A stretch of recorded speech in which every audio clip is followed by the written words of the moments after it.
The scripture reading this morning is taken from Numbers 11, 4 through 6, and 10 through 15.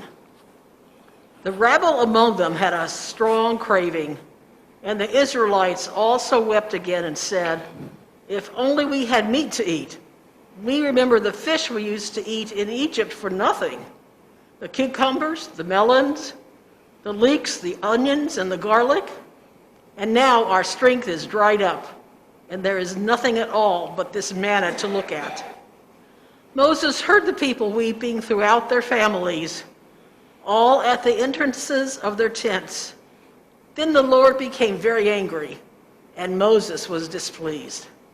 So Moses said to the Lord, "Why have you treated your servant so badly? Why have I not found favor in your sight, that you lay the burden of all this people on me? Did I conceive all this people? Did I give birth to them? That you should say to me, 'Carry them in your bosom as a nurse carries a suckling child, to the land that you promised on oath to their ancestors.' Where am I to get meat to give to all this people? For they come weeping to me and say, 'Give us meat to eat.' I'm not able to carry all this people alone, for they are too heavy for me. If this is the way you are going to treat me, put me to death at once. If I have found favor in your sight, do not let me see my misery." And, the beginning books of the Bible and what they would lead us to. So let us just for a moment understand what this text is. This is from the book of Numbers, which is the fourth book in the Hebrew canon. First, there is Genesis, right? And Genesis is about the beginnings. And that is where we encounter like the earliest, most primordial stories about this people who made a covenant with God and how God was with them. And then, of course, there is the Exodus, which is the narrative where God leads the people, the enslaved people of Israel, out of bondage to Egypt. And then the book after that is Leviticus. They're here, they're together, but how do they form themselves as a community, and how do they render service unto God? And so the book of Leviticus is a book of laws around the priesthood, particularly the priesthood of the tribe of Levi, hence Leviticus, and also purity laws, those laws that were adopted and embraced by the people of Israel so that they would identify themselves as a people set apart by God in covenant with God. And then we come to the book of Numbers. Numbers doesn't mean that much to us, but in Hebrew, in the Hebrew canon, this book is called Bamidbar, which means in the wilderness. So how might we engage this text, this entire book of the Bible, if we read it with that in mind, that this is actually the story of the people in the wilderness? That experience of being in between, that uncomfortable place to live, the in-between, the frightening place, the in-between, the disorienting place, because we determine our orientation by fixed identifiers. I mean, if we imagine it on a map, there are pins in a map. You remember the old maps of the mall, and it would say, "You are here," right? And that would tell you where you were in relation to whatever store it was that you wanted to go to. We find security in those identifiers, be they geographical, religious, or cultural. They give us a sense of security. They tell us where we belong. But in the wilderness, in those unclear, uncertain times when God is moving us from one place to another place, it can be scary, and we can lose our orientation. And in that wandering, it can also make us long for what lay behind us. can't it? We look into the rearview mirror of our remembrance, and we see the past, but not as it really was. You see, looking backwards in the rearview mirror can become sentimentalized and nostalgic. It can lull us into a place of standing still. It can lull us into a place of lost hope because things aren't as we remembered them in the past. And hearkening too far back to the past can be dangerous and toxic because it prohibits us from seeing the power and the expression of God in the here and now. Not just what did God do back there, but what is God doing in our lives now? And in today's text, we see the Israelites practicing that kind of negative backlooking, don't we? Here they are, delivered from bondage in Egypt, and yet they weave tales of the good old days back in Egypt, where they remembered their bellies being full. Do you remember all the good food we used to eat, they said? Man, those were the days. All of those, that garlic and leeks and onions and fish, which also makes me wonder, what was the breath like for these ancient people? Everything that they mentioned was quite odoriferous. But that's what they said. Do you remember all the good food back there? And that is a very simplistic, myopic, and distorted image of the truth. Because the truth was that even if they had some leeks and garlic to eat, they were an enslaved people. The truth was that they were enslaved and worked half to death and beaten with impunity. The truth was that their babies were slaughtered, which is how we have the story of Moses, right? Moses was saved from being slaughtered because his mother put him into a basket and pushed him down the river, because all of the young males in the babies in the region were meant to be slaughtered at birth.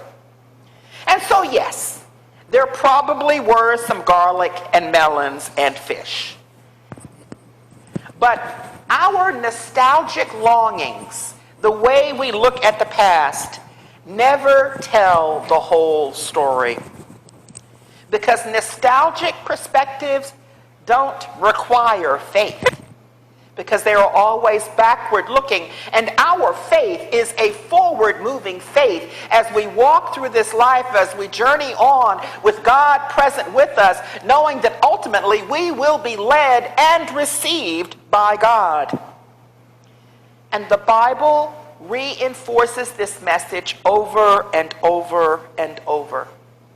Despite the two-dimensional portrayals of God in this ancient story, this God who seems to get really angry really quickly and clobber people and everything, the overarching message of the Bible, both the Old and the New Testament, is that God calls people forward into new life, not back into old life, forward into new life. And God gives strength and sustenance along the way. Because in this story, it is important to realize that these grumblers, they weren't starving. As they are thinking back on the food from the past, they are not a starving people. They had food provided for them daily. Walking forward by faith, one day at a time, God met their needs daily with manna, with that bread from heaven. Daily by faith. Daily, so that it only lasted for one day and they could not hoard it or it would rot. Every day for the people of Israel was an exercise in faith. They had no hunger because God had provided for that. What they had was cravings. Cravings. And in the Hebrew, it actually said they had cravings. consuming cravings, subject and verb, noun and adjective. Not just cravings, but cravings. Not even cravings for the food that they remembered from Egypt, because they craved fish and melons and garlic from back there. But when they make their demands in this current moment, they don't even really want that. They said, Moses, give us meat. Give us flesh. And flesh, I think, is very interesting because for me, it almost evokes images of teeth tearing at things. Give us flesh to eat. And they demanded that their leader Moses fulfill not their hunger, because that was taken care of. They demanded that he fulfill their selfish cravings. And that spirit of selfishness, which began with what they call the rabble, right? Those that are mumbling and, and spreading dissension and everything. And they say that spirit spread throughout the entire camp, such that Moses could hear each of them sitting at the front of their tents wailing. And poor Moses in this text is at the end of his rope. He has been charged with leading this people out of Egypt and into the promised land. He has been charged with leading this group of people that was often angry, often ungrateful, a people who got themselves into trouble because of their ignorance, their selfishness, and their hard-heartedness. They were a very human people that Moses was called to lead. And sadly, but not surprisingly, some of those same attitudes are pervasive in this moment of history, and they are seductive. All of this anger and selfishness and dissension and choosing sides, fights breaking out, physical fights breaking out over mask wearing. Recent school board meetings in Loudoun and Prince William, our neighboring counties, that devolved into shouting matches over vaccinations, gender pronouns, and critical race theory, to the degree that they had to cut the meeting short and make future school board meetings more private. Why? Why is this happening? Why can't we extend grace to one another? Why, we ask, can't we move forward together, watching out for each other, drawing our circle wide by faith to reflect the expansive nature of the Holy One? Why? Well, it is because we feed our fear and our cravings rather than our faith. And then we come angrily before those who serve as leaders, be they our political leaders, our faith leaders, our family leaders, and we demand, saying, satisfy our cravings. Give us what we want. The rest of the group be damned. Give us what we want. But the gospel, the liberating gospel message of Jesus Christ, and also the journey of the people of Israel that predated that, is not about cravings or selfishness. It is not about only individual salvation. It is always reminding us of God's ever-abiding presence, and as a result of that presence, letting us know that it is safe to show mercy, to show kindness, to invite each other in. The gospel celebrates the grace of God as shown through the acts and the teachings of Jesus, and as shown through the radically expansive nature of the early church. where we read in the books of Acts of barriers being taken down, dividing lines being taken down, the circle being drawn wider and wider, no longer dependent upon who eats what food and who doesn't eat what food, who is circumcised, who is not circumcised. The gospel of the ultimate liberation of God is welcoming and open to all and invites us to invest in new relationships with those that we see as being unlike us. The gospel says, come in, come in. Behold, I stand at the door and knock. Get on the straight and narrow road. All of you, come in and experience the grace and the goodness of God.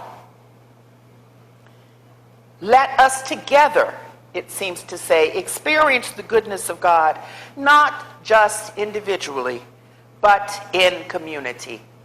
And then it invites us time and time again to redefine what we understand as community.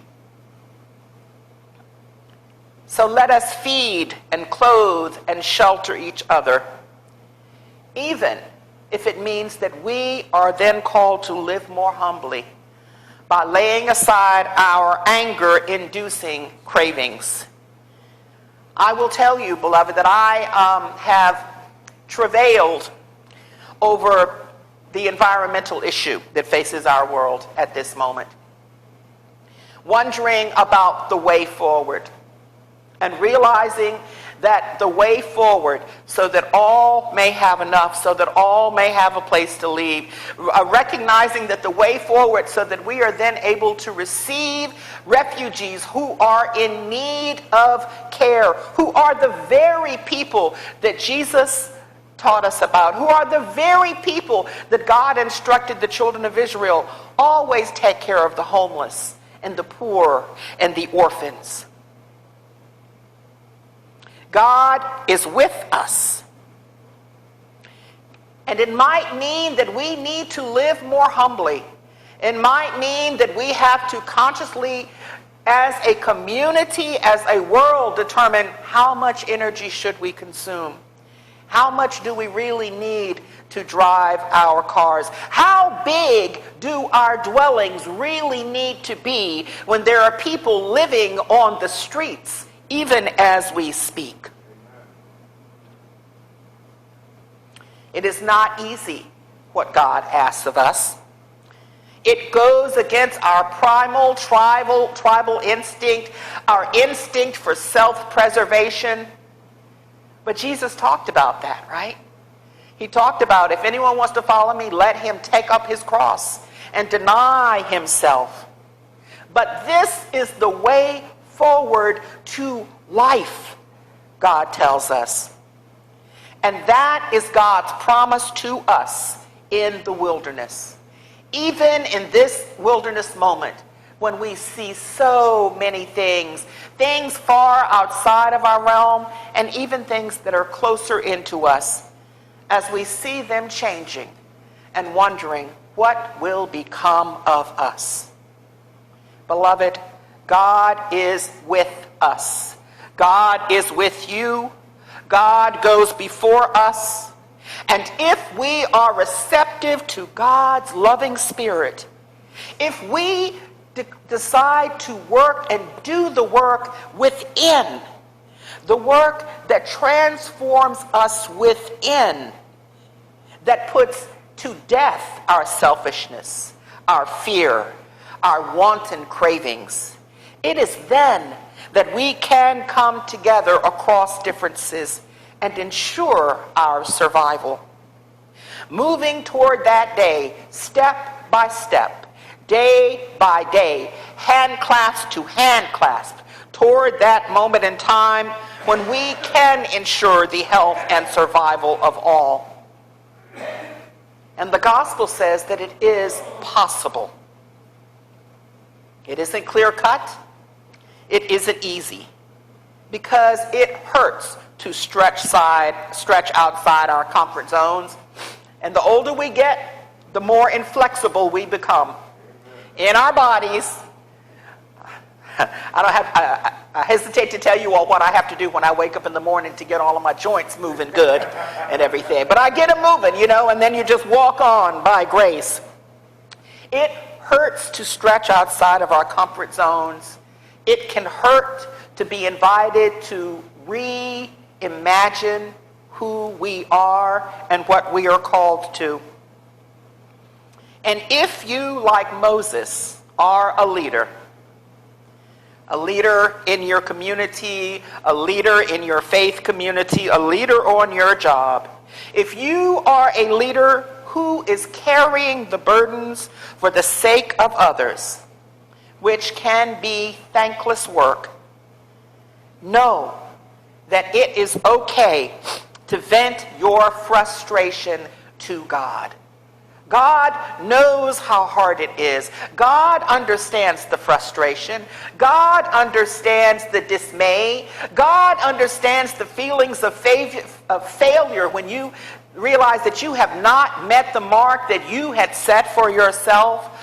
God understands all of that.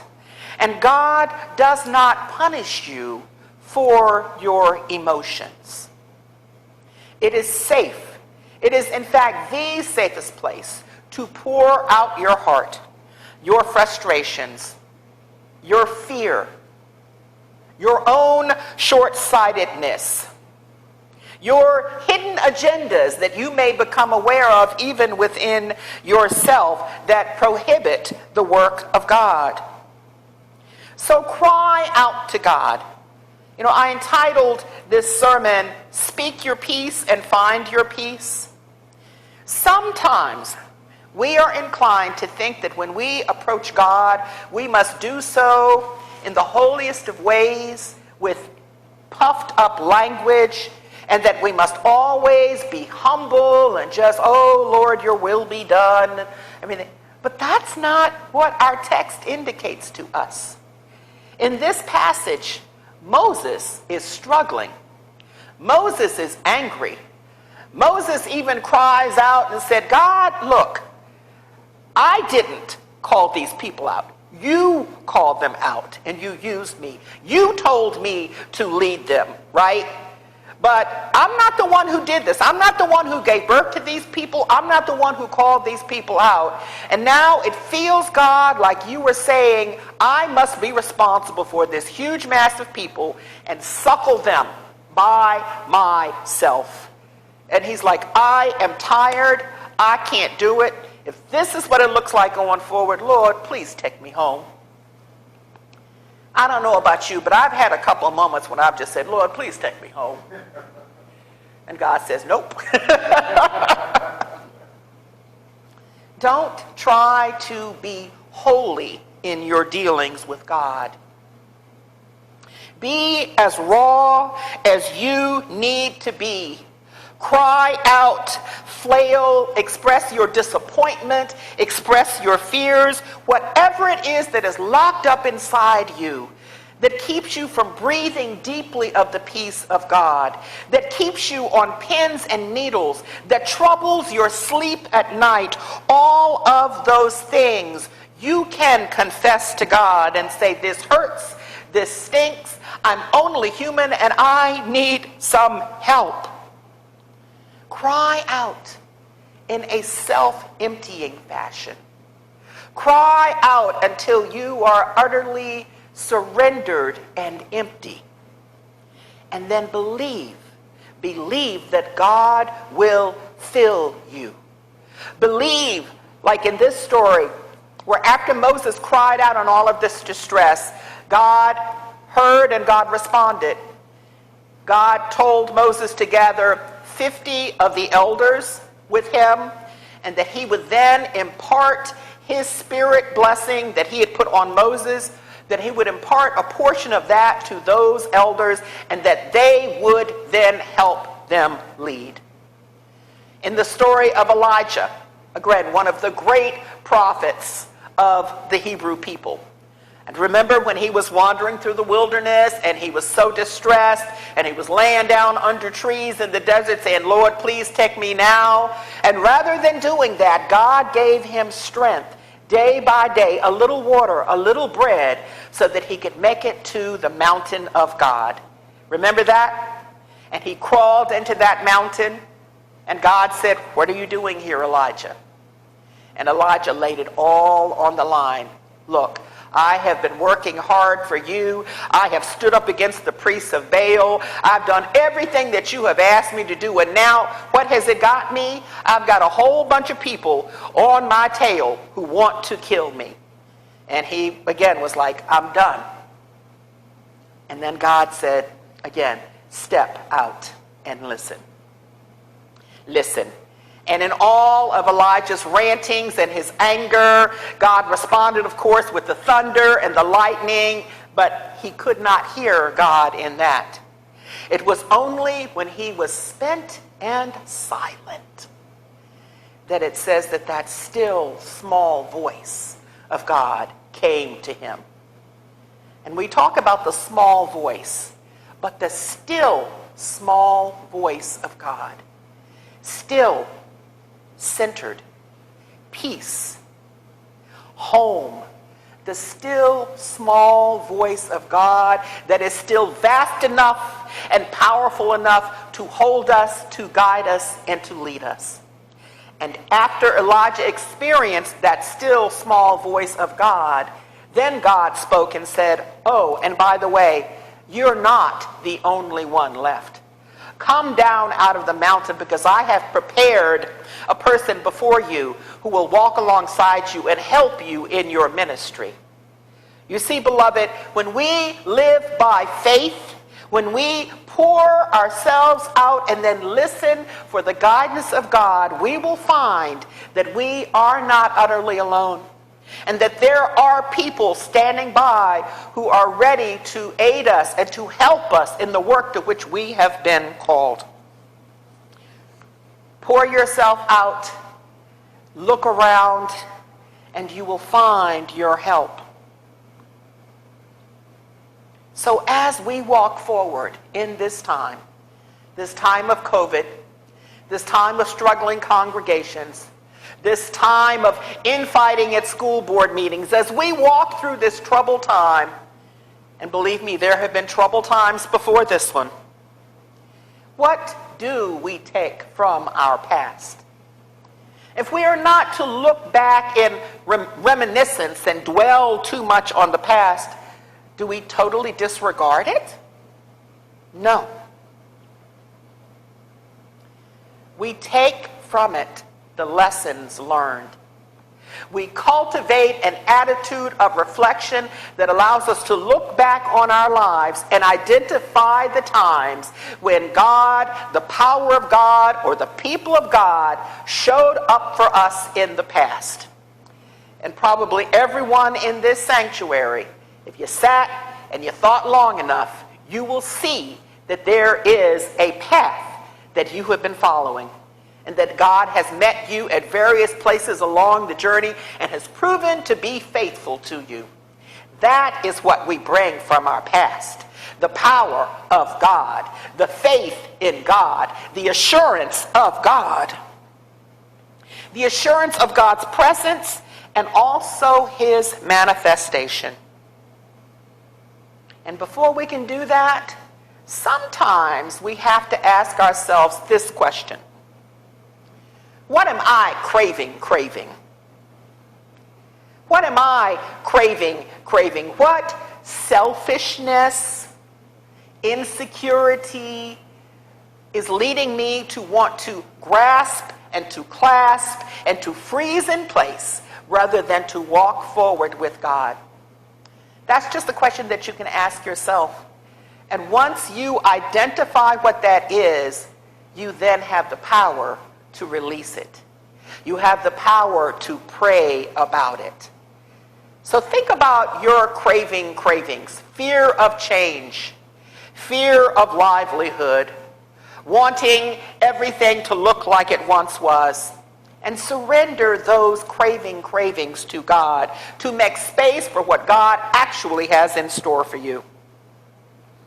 And as we identify our cravings and then move them out of the way slowly through meditation, through repetition. Oh, there it is.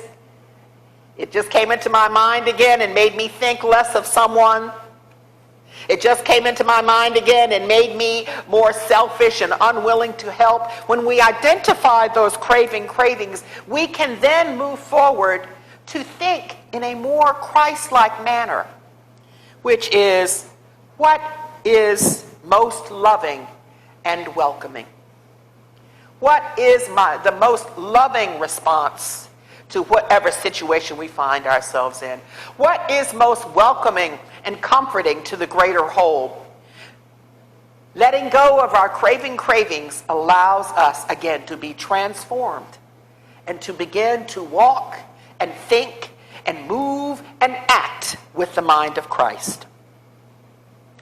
In closing, I would like to share with you a quote from Frederick Buechner, who was one of my favorite Christian authors and theologian, a man who was very wise. And he said this about life, the journey through life, the circumstances that we encounter as we come along. He says, the question is not whether the things that happen to you are chance things or God's things, because of course they are both at once. There is no chance thing through which God cannot speak. There is no chance thing through which God cannot speak. He speaks, I believe, and the words he speaks are incarnate in the flesh and blood of ourselves and our own footsore and sacred journeys. Then he says, be not afraid, for lo, I am with you always, even unto the end of the world. He said this with us on our journeys. He says he has been with us since each of our journeys began. So listen for him. Listen for that still small voice when your spirit is empty and you are ready to be filled. Listen, Buechner says, to the sweet and the bitter airs of your present and your past for the sound of him. So, beloved, whatever you are experiencing in this moment, fear not. Fear not. God has promised that there is a future for each of us. And so rather than worry, rather than let us become despondent, let us walk forward by faith and with expectation that God will continue to work in our lives to make us feel safe, to redeem us, to transform us, and to use us for the glory of God and for the glory of God's creation and beloved people. Amen. And may this be so.